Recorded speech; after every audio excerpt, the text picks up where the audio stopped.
Oui, la République, on en parle encore, mesdames et messieurs, bonsoir et bienvenue à ce nouveau numéro de votre émission Décryptage. On va parler du processus électoral qui atteint déjà un virage très important. Aujourd'hui, les chefs, les présidents, les candidats présidents de la République étaient face au président de la centrale électorale dans le cadre des concertations, le cadre des concertations que la CNU organise avec les parties prenantes au processus électoral. Mais la CNU rassure aussi que les élections aura bel et bien lieu. Le président de cette institution d'appui à la démocratie était en Corée du Sud la semaine passée pour voir avec ses yeux comment est-ce que se déroule avec la fabrication, mais aussi les rapatriements des machines à voter. Mais il y a aussi la question de la campagne électorale qui s'annonce chaude. Comment préserver la sérénité au cours de cette campagne électorale? Tous ces sujets seront débattus sur ce plateau avec mes deux invités à ma droite. J'ai Emmanuel Ngonga à qui je dis bonsoir. Bonsoir monsieur Fissan Olécon. Vous allez bien? Très bien par la grâce de Dieu. Ouais, j'informe à nos téléspectateurs que vous êtes coordonnateur national de SOS Jeunesse en danger. Est-ce que c'est ça? Bien, oui, c'est ça exactement. Bien évidemment, à ma gauche, à droite de votre écran, j'ai Monsieur Flori Moulemaza. Il est cadre d'un parti politique de l'Union Sacrée, Burek, Bloc Uni pour la Renaissance du Congo. J'ai menti. C'est Bloc Uni pour la Renaissance et l'émergence du Congo. Bien évidemment, merci beaucoup. C'est avec vous que nous allons débattre autour de tous ces sujets. Mais je vais d'abord rentrer à la régie pour qu'il nous balance quelques images. Aujourd'hui, le président de la CNU était face au candidat président de la République pour les scrutins de décembre 2023. Mais on va aussi revenir sur l'image où le président de la CNU rassure au niveau, lorsqu'il était bien évidemment en Corée du Sud, où on fabrique les machines à voter pour dire qu'il y aura bien évidemment des élections en décembre 2023 à la régie.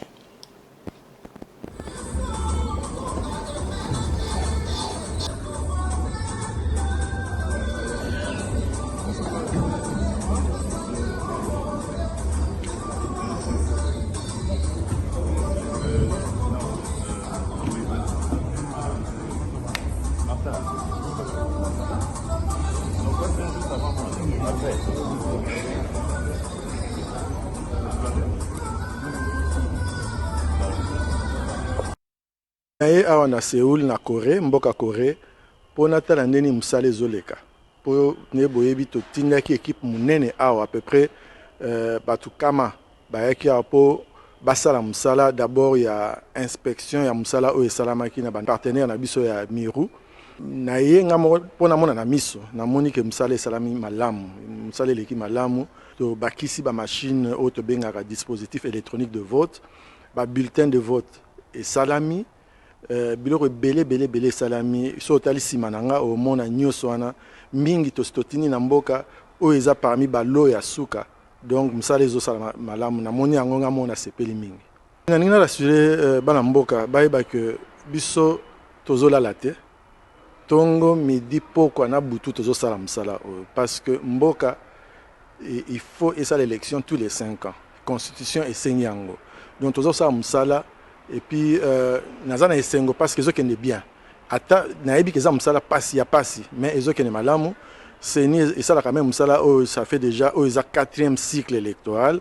Donc ils ont la liboso te tozana moins expérience. Alors, tu ebi que to bandaki na retard mingi, bat nyoso o basala na seni ba sali effort mingi parce que tu ebi que mboke ezotia biso miso. Alors tu regardes quitter to vanda to banda ko spéculer que non ko salama non ngana vraiment na rassurer bande ko na biso ba partie prenante ba onyoso baza intéressé na makambo élection ba yeba que seni azo sala yaye. Bon une fois ba bilo onyoso ezokoma na mboka tozo dispatchango na yebi que toza na saison en mbula eza facilité mais tozo sala parce que to yebi que moi expérience et puis bolingo ya mboka et puis c'est une motivation que musale salama et puis salama attend. Lilo bana kopesa ndeko na biso bazana na ba doute. Na lingi bayeba que eloko nyonso to yebisa bango ki to sala ngo. So batali depuis ka to bimisa calendrier. Makambo nyonso to baki to sala ngo. Soki ba komozo doute na suka ba risque ba regretter. Élection et le 20 décembre. Ba production nyonso c'est salami. Inspection to inspecté. sikoyo etikali kaka lere ekóma na Kinshasa, lere ekóma na Lubumbashi na bamboka misusu todispatche yango, donc totinda yango sikoyo na kati ya mboka. Et moi je pense que toza na temps ya kokoka po tosala nyonso wana. Donc le 20 décembre pas bongama élection ozala. Je commence avec vous, Maître Fleury Moulemaza. Nous avons entendu bien évidemment les assurances du président de la CENI, mais de l'autre côté, il y a aussi des doutes qui sont tout à fait légitimes, parce que quand vous suivez peut-être l'ex-président de la CENI, Corneille Nangaa, qui donne des éléments et qui, selon lui, il n'y aura pas des élections. Comment rassurer vraiment qu'il y aura des élections? Comment dissiper les doutes? Non, en fait, à ce stade ici, je pense que on n'a aucune raison d'avoir des doutes. Parce que la machine, elle est en marche. Vous avez constaté avec l'inspection pratiquement du président Kadima à Séoul, où on constate que les machines sont bel et bien là. Il est vrai qu'il reste une étape qui est beaucoup plus importante également de déploiement de ces kits électoraux sur l'ensemble du territoire national, mais nous estimons qu'avec l'appui très souvent de l'armée également pour ces déploiements, tout se fera à temps. Et le 20 décembre, toutes les parties prenantes doivent bien se préparer pour participer à cette processus. Il y a aussi cette question de financement. Aujourd'hui, les Congolais ne savent pas où en sommes-nous avec les montants ou les niveaux de financement de ce processus. Vous savez, il y a certaines personnes qui sont prédisposées à l'inquiétude. Moi, je vois très mal lorsque le président de la CENI nous rassure. Il nous dit que non, les moyens pour l'organisation des élections sont bel et bien là. Pourquoi les gens doivent continuer à spéculer? Pourquoi les gens doivent continuer à se dire que non, voilà, il y a des moyens qui manquent, le gouvernement n'a pas fait ci, n'a pas fait cela. Pendant que la structure organisante des élections vous dit et vous rassure que tous les moyens nécessaires sont bel et bien là pour l'organisation des élections et à temps. Et je pense que nous avons foi à l'équipe du président Kadima et qu'ils vont nous organiser les meilleures élections en décembre ici, le 20 décembre 2020. Emmanuel Ngonga, est-ce qu'il y a des doutes? Pourquoi des doutes? S'il y en a, bien évidemment. Merci, Monsieur Fiston. Moi, je crois que nous devons regarder ce processus avec l'œil. Et je crois qu'il faut aller au-delà de l'œil. Il faut avoir, si je peux bien dire, de loupe. Il faut avoir de loupe pour bien voir ce qui se passe. Parce que je crois que nous ne pouvons pas spéculer et avoir des tendances politiques ou encore faire du populisme. Nous sommes devant un fait et nous sommes devant une situation qui risque de ne pas aujourd'hui arranger le pays. Pourquoi je l'ai dit? Lorsque vous suivez les propos du président de la CENI, il y a mais tous nous connaissons, quand on dit mais, ça dit qu'il y a une condition. Quand on parle de mais, il y a conditionnel. Ça dit que, moi je vois ici mal que la CENI nous dise, parce que je suis dans ses propos, il dit nous n'avons jamais été en retard, mais non, nous sommes en retard. Parce que lorsqu'on a un calendrier, depuis que la CENI a commencé, il n'a jamais fait les choses à temps et à l'heure. Si ce n'est pas un dépassement de 2 ou 3 jours, 4 ou une semaine, parce que nous avons vu ici, même pendant la publication des listes provisoires, ça a pris du temps, ce n'était pas à l'heure prévue. Mais qui ne dérange pas le calendrier général. Ça dérange. Lorsqu'on fait un suivi, pour ceux qui savent, ceux qui font le suivi de projet, lorsque vous aviez dit que nous allons faire cette action, où nous allons poser l'acte, où nous allons poser l'action le 20, dépasser le 20, ce n'est pas cette date. Ce n'est pas cette date. Alors, quand il nous dit que nous les faisons malgré nos retards, ça c'est, nous ne pouvons pas cautionner ça. Alors, j'ai suivi mon ami dire ici que les gens ne peuvent pas spéculer par rapport au financement. Mais nous sommes dans quel état? Nous sommes en démocratie. Ça s'appelle la redevabilité. Ça s'appelle la transparence. Et la transparence et la redevabilité sont ici de principe de la démocratie. Le financement qu'on donne à la CENI, ce n'est pas à la CENI, ce n'est pas pour sa femme et ses enfants. C'est pour les fonds de la République. C'est alloué à la CENI et que la CENI doit nous dire combien il a reçu du gouvernement. Ce n'est pas l'affaire de la CENI entre le ministère des Finances, mais c'est pour le Congolais. Parce que... C'est pas aussi le moment de la grande réduction. Hein? Excusez-moi. Donc, tout ce qui va se faire à la CENI doit être rendu public.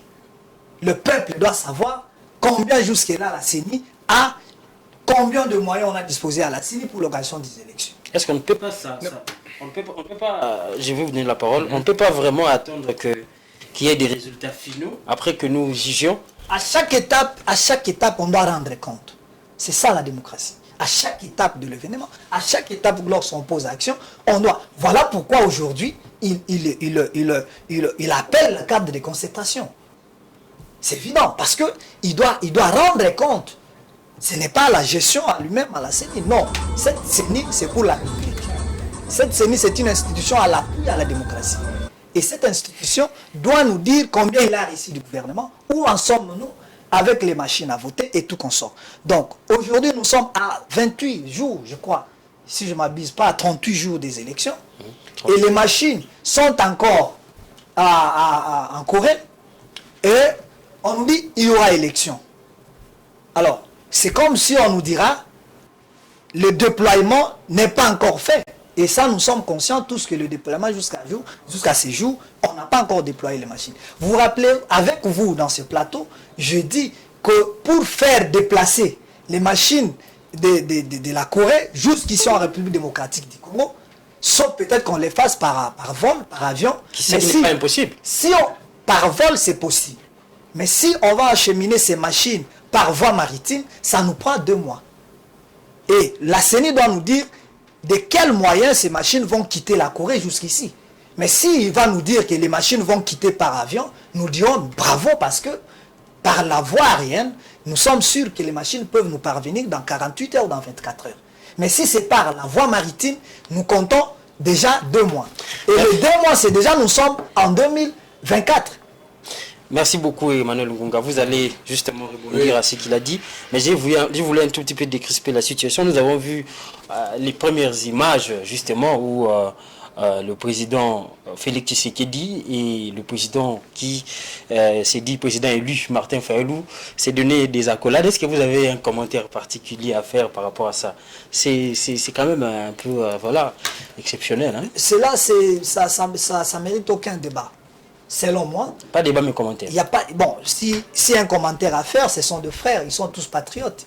Fayulu est congolais, le président de la République est congolais, ils ont milité ensemble, ils ont lutté ensemble pendant un moment à l'opposition. Je ne vois pas du mal lorsque il va serrer son frère. C'est comme ceux qui diraient qu'aujourd'hui nous ne voulons que les Congolais, ça s'entretue les Congolais. Donc pour moi c'est pas un débat. Je vois qu'il a salué son frère Fayulu et là ça nous dit aucun problème parce qu'ils sont tous patriotes, ils sont congolais. Merci beaucoup. Vous allez répondre, mais justement un commentaire.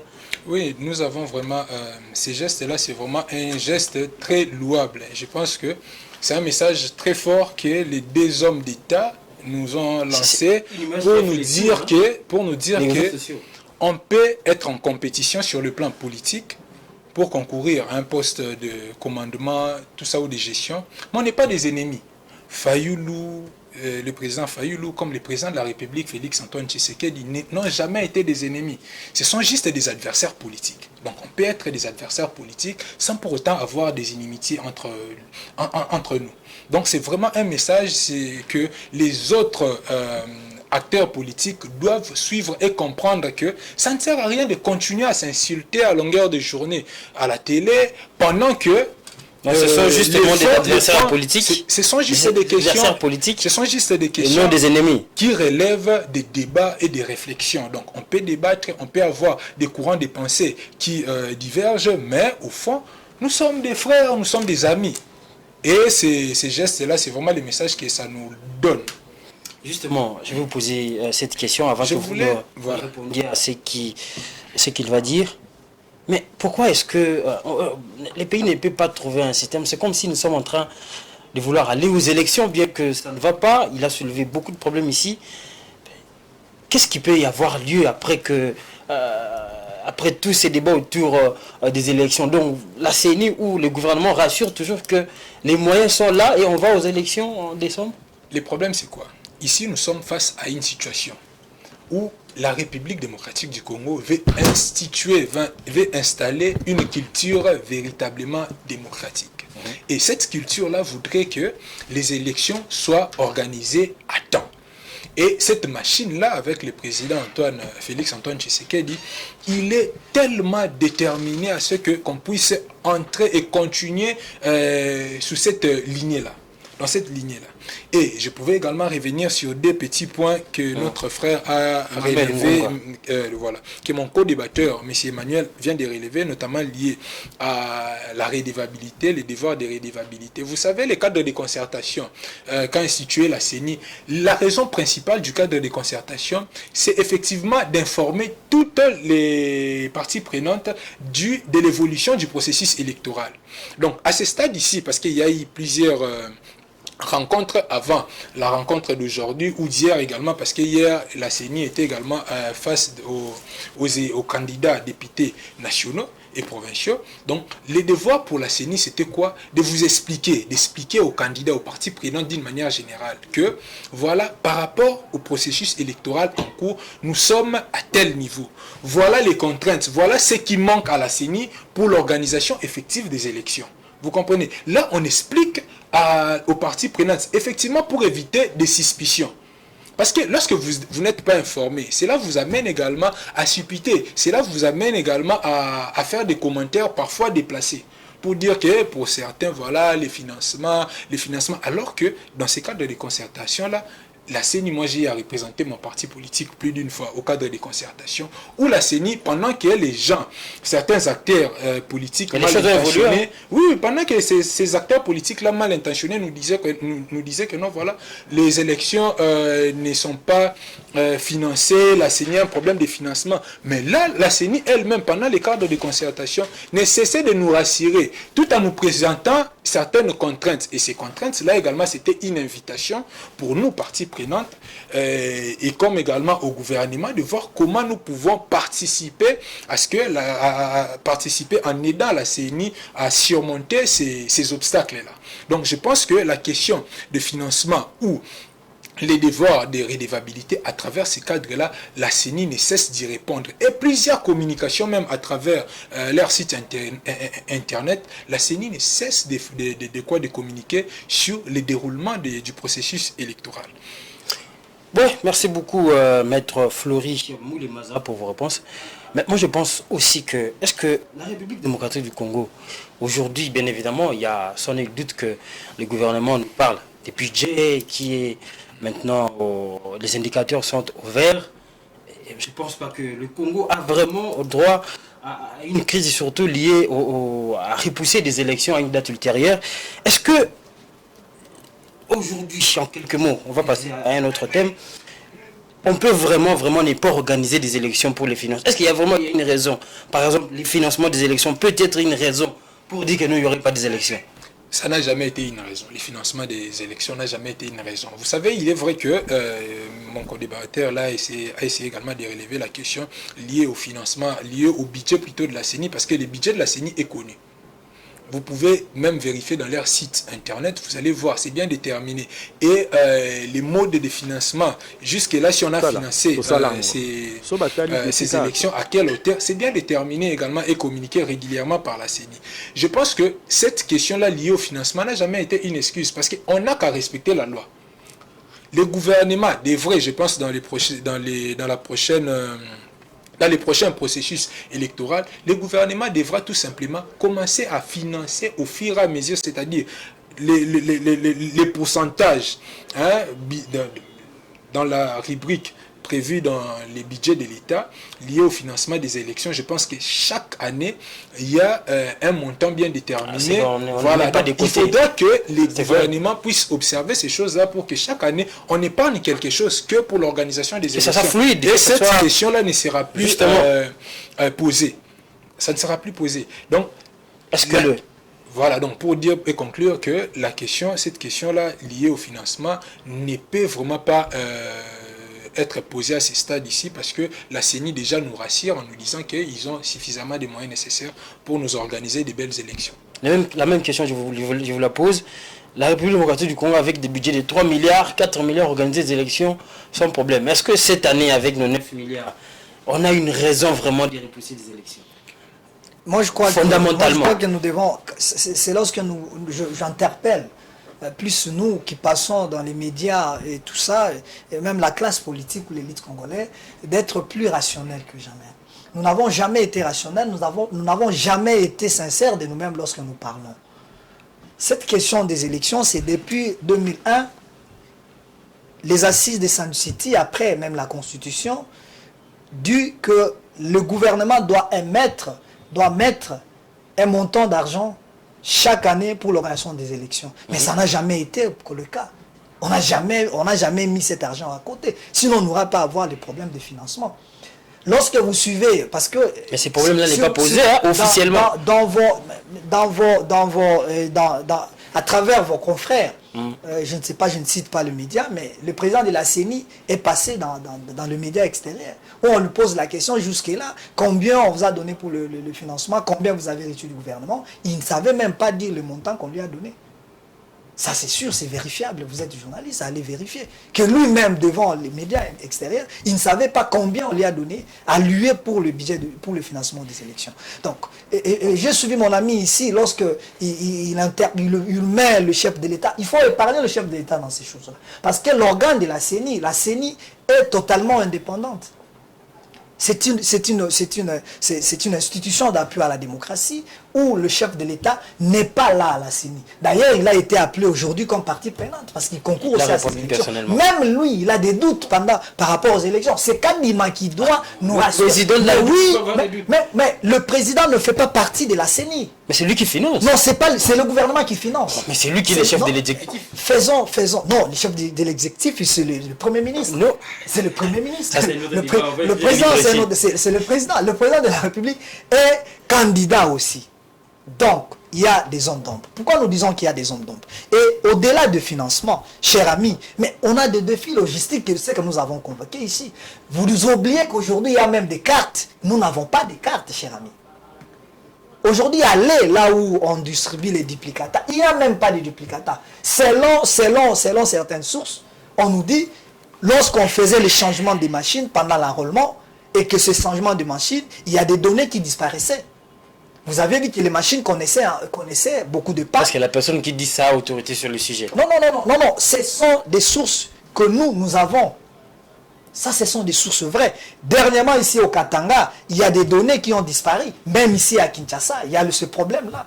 Ce ne vient pas de moi, ça vient de la CENI. Parce qu'au Katanga, il y a des données qui ont été disparues. Nous avons des problèmes de duplicata. Nous avons un problème aussi d'inclusivité. Parce qu'il ne faut pas dire que tout le monde est là. Parce qu'il y a certaines personnes qui nous amènent la jurisprudence de 2006. Et cette jurisprudence, c'est une mauvaise jurisprudence qui risquerait de nous amener encore à des problèmes. Parce que l'IDPS n'a pas participé en 2006 et qu'on veut que d'autres parties prenantes ne prennent pas part. Et nous devons faire attention avec ça. Donc moi ici, je suis content que mon co-débatteur revienne parce que quand on parle de la redevabilité, quand on parle de la transparence des élections, quand on parle de la transparence en démocratie, tout ce que... Mais la CENI, lorsque vous, même moi, parce que nous avons déjà participé plusieurs fois dans ces cas de concertation, la CENI nous ne dit pas la vérité. La CENI nous ne dit pas la vérité. Mais pendant que nous, lorsqu'on est sur le terrain... Quelle est cette vérité que vous maîtrisez mieux que la CENI? Quelle est cette vérité-là? La CENI ne nous... Parce que nous ne sommes pas dans une dictature où nous devons faire courbette devant l'institution. Non, parce que l'organe... C'est moi qui pose des questions. Vous poursuivez, il pose des paroles. Alors, moi je crois que ici, tout ce qui doit être fait, la population, parce que nous avons la population qui est partie prenante, nous avons le parti politique qui concourt à ces élections, il doit donner compte, il doit rendre compte. Pourquoi il doit rendre compte? Parce que ça vaut de la responsabilité. Mais jusque-là, la CENI n'ira pas compte véritablement dans ce qui se passe. Alors seulement sur le plan financier alors? Non simplement sur le plan financier, sur le plan technique aussi. Vous avez à répondre. Oui, je pense que il y a beaucoup de questions que mon co-débatteur essaye de relever sans pour autant avoir trop de maîtrise sur ces questions-là. Je pense que ce sont des bruits de couloir. C'est vraiment la raison pour laquelle même il y a eu un communiqué de la CENI vous pouvez me dire à la hauteur de combien on a financé, parce que vous avez dit sur ces... Je vous ai demandé de vérifier. Vous venez dans une émission défendre la CENI. Je crois que vous devriez... Je ne défends pas la CENI. Je parle du processus électoral. Lorsque je constate que vous relevez des questions qui sont pratiquement qui sortent de nulle part, c'est comme ça que je dois vous recadrer pour vous dire que non, ces questions-là, vous pouvez en trouver des réponses. Simplement dans leur site internet. Ah, donc vous pouvez aller dans leur site. Oui, parce que c'est un cadre. Non, je ne peux pas vous donner des chiffres très précis. Je ne suis pas un expert de la CENI. Je ne suis pas également mandaté par la CENI. Je suis acteur politique, bien sûr, mais je ne suis pas mandaté pour parler principalement de la CENI ici. Je viens parler du processus électoral. Je vais poser une question. Chef, pour qu'on avance. Fiston, vous me permettez, c'est lui qui a la parole. Voilà, merci de me sécuriser. Pour vous dire que, voilà, la question par exemple est liée aux cartes d'électeurs. La CENI a communiqué clairement, il vous a dit que, voilà, les parties prenantes d'une manière générale, incitez, demandez à vos bases, demandez à la population d'une manière générale que les antennes de la CENI sont en train, les agents de la CENI, à travers leurs antennes, bien sûr, disséminées partout en République démocratique du Congo, sont là pour nous délivrer les duplicata des cartes d'électeurs.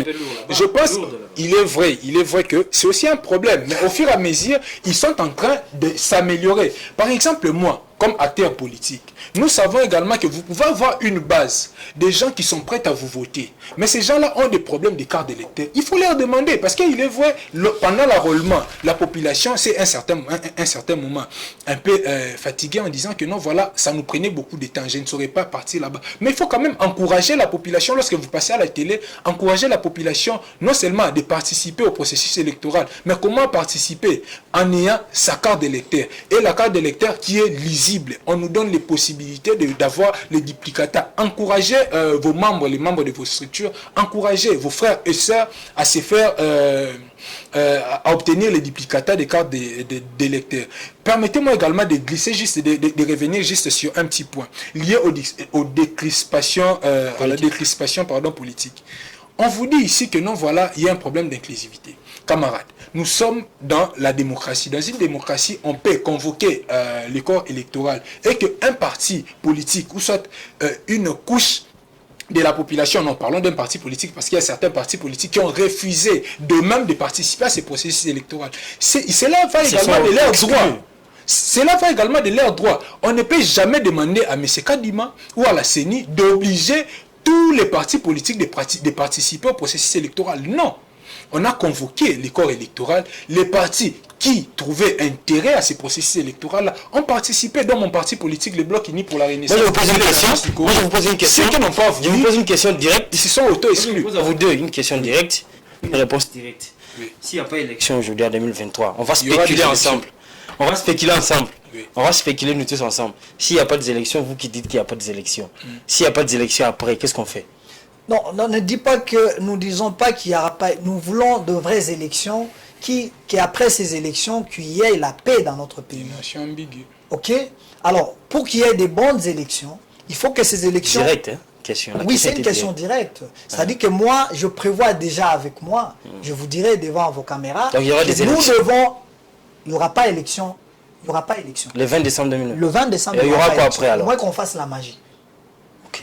Il y aura élection ou il n'y aura pas élection? Il y aura élection. Je pense que s'il faudra parler de la magie, donc nous tous nous sommes des magiciens, je pense que nous allons vivre la magie des élections et la technicité de l'équipe de Kadima. Voilà. Il y aura des élections. Maître Ferré Maza, vous débattez avec Emmanuel Ngonga de la société civile, cadre d'un mouvement citoyen. On va parler justement, à quelques jours ici, nous allons assister bien évidemment à la campagne électorale le 19 novembre jusqu'au 18 décembre 2023 pour préparer les élections qui auront bien évidemment le 20 décembre selon la CENI, mais aussi les affirmations du gouvernement qui finance le processus. Mais il y a déjà un climat malsain qui s'installe pendant cette période de pré-campagne. On a vu Delis Esanga qui a été caillassé à Kasaï, et Martin Fayulu aussi menacé au Kasaï. On a vu, on entend que le chef de l'État doit aussi se rendre au Bandundu, Moïse Katumbi, dans le Katanga. Il y a certains coins de cette grand Katanga où l'ex-gouverneur du Katanga n'est pas le bienvenu. Comment faire pour préserver un climat de sérénité pendant cette période-là de la campagne électorale sur toute l'étendue de la République démocratique du Congo? Vous savez, cela relève beaucoup plus également de la responsabilité des parties prenantes. Là, je vois les candidats d'une manière générale.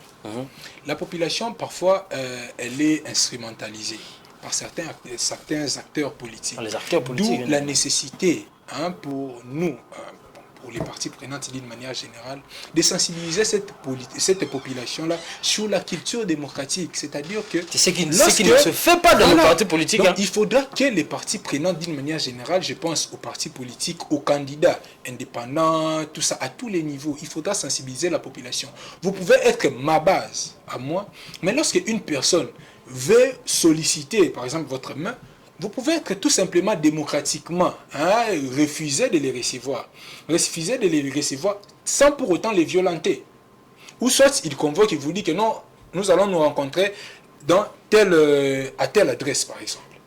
Mais vous ne venez pas tout simplement. Vous ne répondez pas à son invitation. Donc cela va de votre droit, cela va de votre... Donc, ce sont des faits vraiment à condamner. Donc ce sont des faits à condamner. Il faudra inculquer à la population d'une manière générale ces valeurs démocratiques-là, accepter la différence. Accepter la différence, la contradiction. Nous estimons que pour que les élections également soient beaucoup plus considérées, beaucoup plus transparentes, il faudra qu'il y ait cette forme d'inclusivité dans les débats. C'est-à-dire que vous êtes dans tel bloc, de tel bloc, respectez les choix de l'autre. Respectez également les choix des autres. Parce que je ne pense pas, lorsque les gens ont caillassé le président Maître Denis Sesanga, je pense que parmi la population du Grand Kasaï, il y a beaucoup qui soutiennent également ces candidats-là. Donc il faudrait également donner la possibilité à ceux-là qui les soutiennent de continuer à les soutenir. Et les autres qui ne soutiennent pas ces derniers, de ne pas également les soutenir en soutenant leur candidat. Donc lorsque leur candidat va passer également, de montrer que non, X, notre candidat ici, nous les portons à cœur, vous venez nombreux pour les soutenir. Ouais, ça c'est très important. Il ne faudrait pas que la démocratie on ne doit pas soit encourager aussi... ce genre des actes, que ce soit sur les plans au niveau des élections présidentielles ou des élections à la députation nationale ou provinciale, voire même municipale. On ne peut jamais encourager ce genre de barbarie. On doit cultiver cette culture démocratique-là dans la tête de la population congolaise d'une manière générale, pour avoir vraiment des élections qui seront crédibles. Emmanuel Ngonga, on voit ce climat malsain s'instaurer dans les têtes des Congolais. Il y a cette propension à manipuler la population. Et comment est-ce qu'on peut faire pour préserver un climat de sérénité pendant cette période qui est parmi les périodes cruciales dans un pays, une république qui se veut être démocratique comme la République démocratique du Congo? Il y a un problème parce que moi je dis que le germe est déjà sémé. C'est le moment de travailler. C'est le moment, mais nous restons avec combien de jours pour si nous disons qu'il y aura ces élections. Ce sont les parties prenantes qui doivent se mobiliser. Les parties prenantes, c'est la société civile. Au début même qu'on devrait le faire. Parce qu'on dit en français ou en médecine, on dit il vaut prévenir que guérir. Là, nous voulons guérir. Parce que nous n'avons pas prévu ça. Pourquoi je dis ça? Vous avez suivi tout au départ, lorsque nous on passait dans les médias, pour qu'on n'ait pas des discours de haine. Dernièrement, vous avez suivi un gouverneur de son État qui a dit que le Kananga est réservé à X ou Y candidats. Il a dit que ces propos ont été sortis de leur contexte. Mais on ne peut pas cautionner ça. Mais ça a été, les vidéos circulent jusqu'à aujourd'hui. Mais dis-moi maintenant, qu'est-ce que nous allons gagner aujourd'hui si le Congo et si entre les acteurs politiques qu'il y ait de guerre ou de contradiction. Voilà pourquoi j'ai insisté que nous commentions cette image, parce que ce qui se passe au niveau de la base, ce n'est pas toujours ce qui se passe au sommet entre eux, les candidats. Entre vous, les politiques. Je vous dirais une chose, c'est nous, la jeunesse, qui ne comprenions pas les choses. Et malheureusement que cette jeunesse, c'est une jeunesse déjà qui est à l'écart, qui ne comprennent pas les choses. Vous allez passer dans les médias pour injurier Y ou alors, X. là-bas, ils se donnent des accolades. Mais voyez aujourd'hui, entre le président de la République et son frère Martin Fayoulou, ils se sont salués. Et c'est ça la culture démocratique. Nous ne sommes pas des ennemis. Mais ce qui se passe à la base, mais qui ont créé ça et qui créent ça à un certain moment, ce sont eux-mêmes les politiciens, les politiques. Pour mieux gérer, pour mieux gouverner, vous allez diviser. Et c'est ça le pratique aujourd'hui. Et c'est ce qui a été fait depuis 1960. Et nous, la jeunesse d'aujourd'hui, je crois que nous devons faire gaffe. Lorsqu'on est dans un débat, nous amenons les idées, nous n'amenons pas nos biceps. Et c'est là où pose problème. Vous pouvez soutenir un candidat, mais soutenez ce candidat rationnellement. Il faut que vous me convainquiez pourquoi vous les soutenez. Mais ce n'est pas ça aujourd'hui. Le débat n'est pas démocratique. Mais nous ignorons que dans la démocratie, il y a ce qu'on appelle la tolérance. Il faut tolérer, il faut tolérer. Donc on peut parler, mais après on se salue. Parce que c'est une pratique démocratique. Et c'est nous qui avons choisi la démocratie parce que nous sommes le pays le plus démocratique du monde. Nous nous disons la République démocratique du Congo. Mais lorsque nous voyons dans nos pratiques, nous ne sommes pas démocratiques. Donc pour aujourd'hui, nous disons qu'il est tard. Mais il n'est pas encore tard de soigner nos plaies parce qu'aujourd'hui, nous voulons la cohésion nationale. Nous voulons l'unité nationale. Vous avez posé une question ici. Même si après le 20 décembre, il n'y aura pas élection, il y aura un matin, il y aura un soir. Et que les Congolais ne peuvent pas s'entretuer parce qu'il n'y a pas d'élection. On doit se mettre autour d'une table pour voir comment gérer cette période extra-constitutionnelle. Et que ça soit pas parce que ce sont nos élections. Personne ne pouvait nous dicter qu'est-ce que nous allons faire pour le Congo parce que nous sommes souverains. Donc pour moi, la question du tribalisme, la question du népotisme, la question du régionalisme, nous devons bannir cela. Et il est temps pour nous, pour que nous puissions bannir ça. Donc nous voulons aujourd'hui que s'il y aura campagne électorale le 19, bien que je ne sais pas s'il y aura cette campagne électorale, que Martin Fayoulou aille à Mbandaka, que Tshisekedi aille à Lubumbashi, que l'autre qui circule parce qu'il serait président ici de tous les Congolais. Il ne sera pas président d'un parti du Congo ou d'une tribu. Non, ça sera un président pour tous les Congolais. Et tous les Congolais peuvent écouter sa voix, peuvent écouter son programme du gouvernement. Et nous voulons plus que la jeunesse aujourd'hui vote par rapport au programme. Ce n'est pas quelqu'un qui vous dit des choses, Kabola Nana Mouninga, laisse celui-ci et vous l'écoutez. Non, qui t'amène son programme du gouvernement, qui s'appelle ton programme, et vous votez sur base de ça. Et ce que nous voyons, c'est peut-être ceux qui n'ont pas de discours à donner, c'est ceux qui s'amènent à diviser le peuple et à trafiquer, à faire du trafic d'influence par rapport à ça. Voilà, merci beaucoup. Là, si je peux vous résumer, vous avez quelque chose à ajouter? Oui, je voulais justement ajouter quelque chose par rapport au propos de mon co-débatteur. Il est vrai que cette question-là a beaucoup plus pour fondement. Pour nous, acteurs politiques, d'une manière générale, c'est une occasion pour nous de sensibiliser la population à une prise de conscience que, vous savez, nous n'avons que les Congo. Parce que ce sont vos bases, après tout. Oui, effectivement, nous n'avons que les Congo. Une personne qui t'amènera un discours du genre que non, voilà, il faudra malmener, il faudra violenter X candidats parce que je pense que c'est déjà un mauvais départ. Parce que cela frise également un manque de projet, un manque d'idéal. Il faudra plutôt, lorsque vous descendez dans vos bases, vous essayez de montrer qu'est-ce que vous voulez apporter au bien-être, dans le bien-être, dans le vécu quotidien de la population. Et non ces genres de discours. À travers les idées, bien évidemment. À travers des idées. On doit vraiment... Il n'y a pas un débat d'idées au Congo. On doit vraiment sortir de cette instrumentalisation. Et la jeunesse congolaise, nous en avons confiance. Nous estimons que la jeunesse devient au fur et à mesure un peu plus mature et nous allons faire face, la jeunesse fera face à ces genres de discours pour essayer cette fois-là non seulement de discréditer les personnes qui viendront ou tenteront d'instrumentaliser cette jeunesse-là, mais également en les sanctionnant à ne pas élire ce genre de candidats. Merci beaucoup. On va parler de la jeunesse. Mais oui, la jeunesse, avec un autre angle, on va parler de la crise qui se présage déjà avec cette campagne électorale. Mais il y a aussi la RDC est en crise cette fois-ci sécuritaire. On a vu, je reviens à vous, monsieur Emmanuel Ngonga, on a vu la fois passée, c'était la semaine dernière, le ministre de l'enseignement supérieur et universitaire aller à Kisangani, où il a lancé, bien évidemment, la formation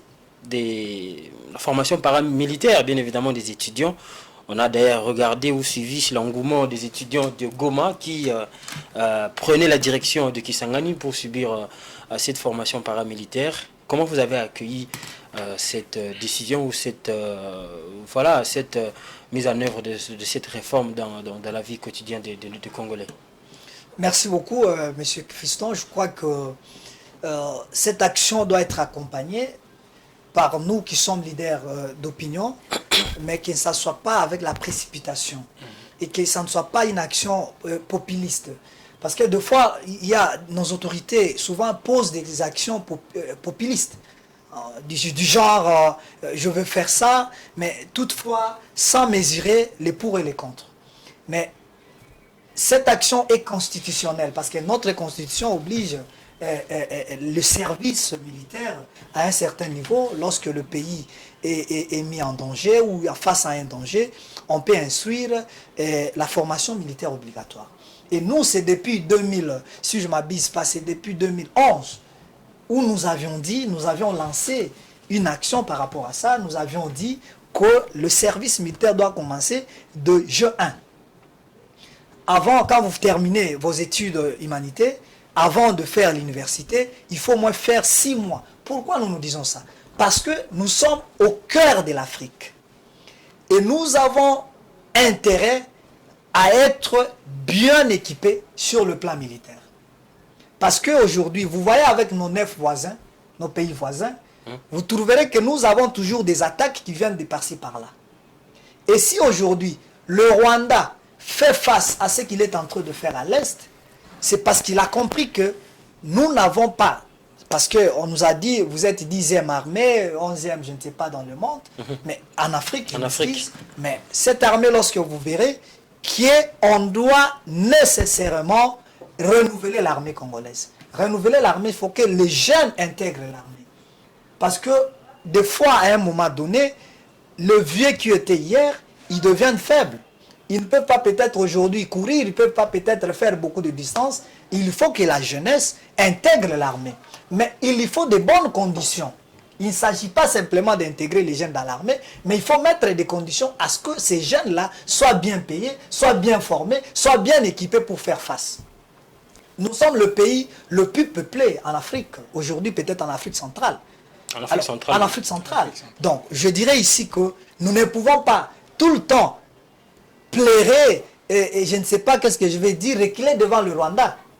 Alors, cette initiative, elle est bonne, comme je venais de le dire, parce que c'est constitutionnel. La Constitution permet à ce qu'on fasse cela, mais nous devons avoir une bonne formation, équiper la jeunesse, et puis bien payer ces gens-là qui vont intégrer l'armée. Justement, je reviens à vous sur le même sujet similaire, bien évidemment. Maître Fleury Moulemaza, est-ce que c'était nécessaire que les étudiants puissent avoir des formations paramilitaires? Oui, je pense que... En quoi est-ce que c'est là aussi nécessaire? Ouais, c'était très nécessaire et je pense que cela arrive également au bon moment. Parce que vous savez, on peut beau dire, parce qu'à un certain moment on parlait de l'article 64 de la Constitution de la République démocratique du Congo, on disait tout Congolais a le devoir de faire échec à tout individu, groupe d'individus qui prend les pouvoirs par la force ou cherche l'intérêt de prendre les pouvoirs par la force. Mais on n'avait pas défini également, la Constitution n'a pas défini les mécanismes, comment on pouvait faire face à ces... C'est un couloir ouvert à une loi spéciale. C'est vraiment une manière également pour nous aujourd'hui de commencer d'abord par former les jeunes. Parce que au-delà, comment on peut faire échec à un mouvement insurrectionnel? Vous pouvez le faire d'abord sur le plan militaire, vous pouvez également le faire sur le plan diplomatique ou emprunter d'autres voies. Et actuellement, la jeunesse congolaise a besoin vraiment, non seulement de se faire, d'avoir beaucoup plus de disciplines militaires, mais également avoir des moyens, la capacité de défendre l'intégrité territoriale de la République démocratique du Congo. Moi, ça m'a toujours dérangé. À chaque fois que lorsqu'on parle de la guerre que le Rwanda nous impose à l'est de la République démocratique du Congo, je me dis, notre armée, il est vrai qu'il y a beaucoup d'avancées, mais je me dis toujours qu'il y a un problème d'organisation au sein de l'armée congolaise. Actuellement, Hein, c'est vraiment une exhortation à au gouvernement congolais. Nous devons nous y prendre dans tous les fronts. On doit organiser d'abord notre armée, voir comment faire face à l'armée rwandaise directement s'il le faut, parce qu'actuellement avec l'intervention des semaines passées ici du Rwanda, c'était le Rwanda, l'armée rwandaise qui attaquait la République démocratique du Congo. Récemment même, le ministre de la Communication a lancé des images où on voit l'armée rwandaise s'introduire en pied, République démocratique du Congo. Et en droit international, c'est une déclaration de guerre. Lorsqu'il n'y a pas d'accord bilatéral entre des États, cela veut dire que non, lorsque votre armée se retrouve dans un territoire autre que votre territoire, c'est une déclaration de guerre. Moi, ça nous dérange. Il est vrai, nous encourageons cette formation. Je vous relance un peu. On parle ici des conflits entre la RDC.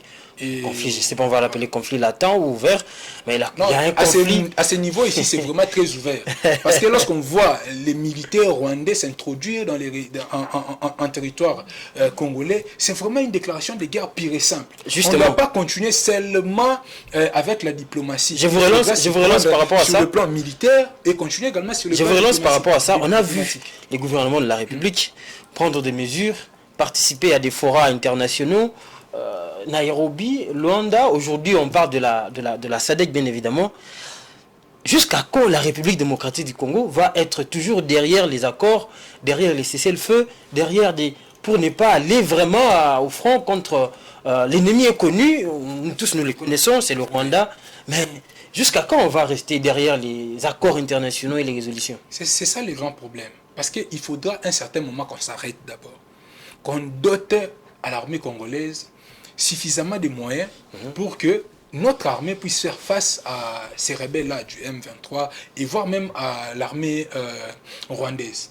On ne doit pas continuer à tendre la main à nos institutions, à la SADC. Il y a suffisamment de groupes armés déjà ici en République démocratique la fin du Congo, et il faudra vraiment que à l'interne, qu'on puisse doter suffisamment de moyens à l'armée congolaise pour faire face à l'armée rwandaise et au M23. Cela doit cesser. Merci beaucoup.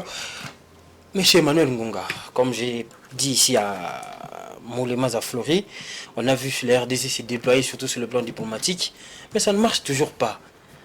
Est-ce qu'il n'y a pas une autre option? L'option de se prendre en charge. Comment?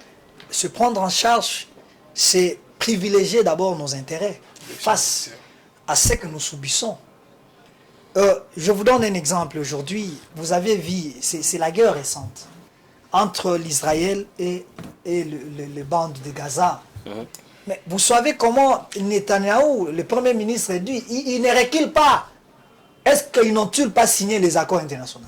Il y en a plein. Depuis 1945. Mais lorsqu'on a attaqué l'Israël, il a dit, ils sont déjà là aujourd'hui, ils sont à Gaza.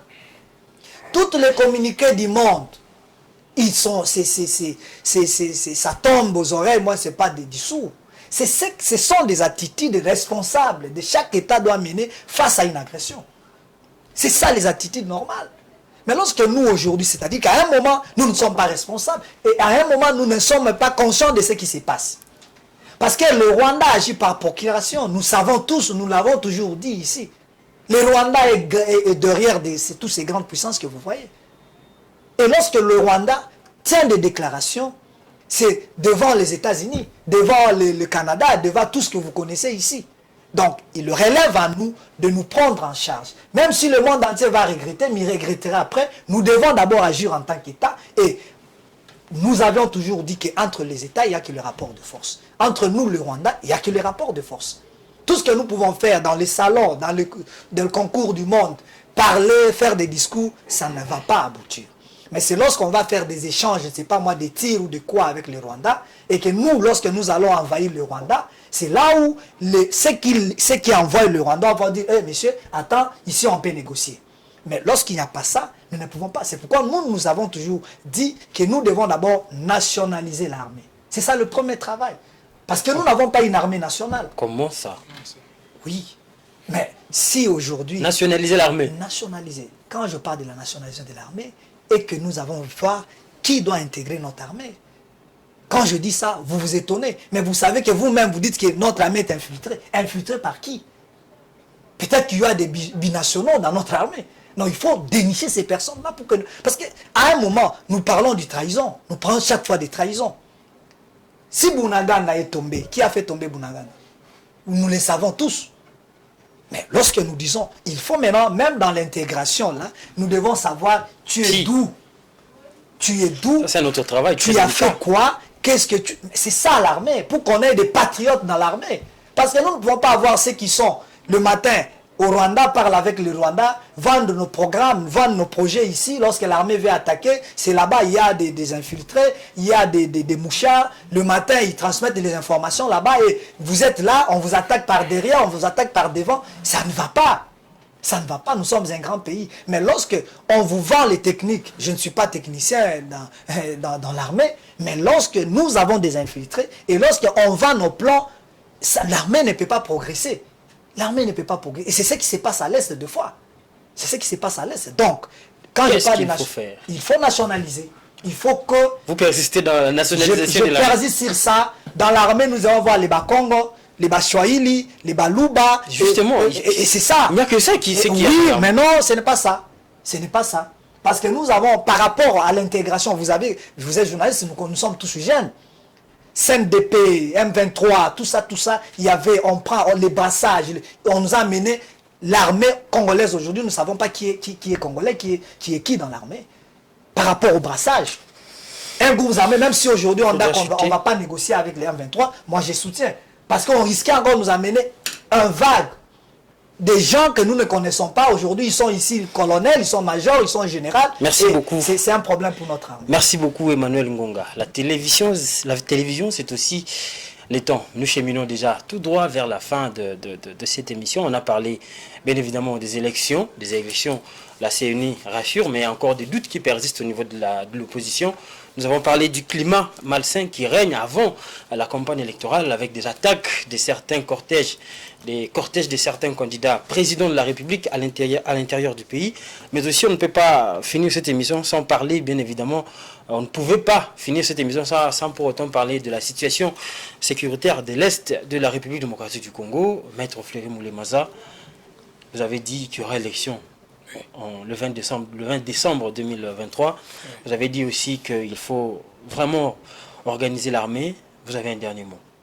Oui, c'est vraiment une exhortation d'abord aux parties prenantes d'une manière générale, au processus électoral, que nous devons être responsables d'abord nous-mêmes, en essayant d'adresser un bon message à la population qui renforcera plutôt l'unité que la division. Non à la violence. Voilà, donc non à la violence. Il faudra vraiment avoir des propos, un discours rassembleur, éviter des discours qui sèmera sûrement la division au sein de la population congolaise. Nous avons besoin de l'unité. Vous savez très bien que nous sommes attaqués de part et d'autre.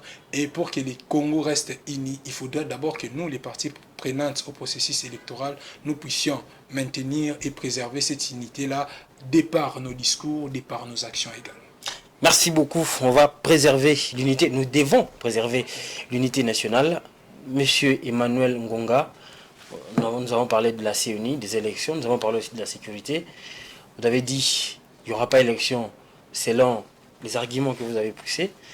Les duplicata, les machines qui ne sont pas encore déployées. La situation sécuritaire vous avez à l'Est. aussi la situation sécuritaire à l'Est.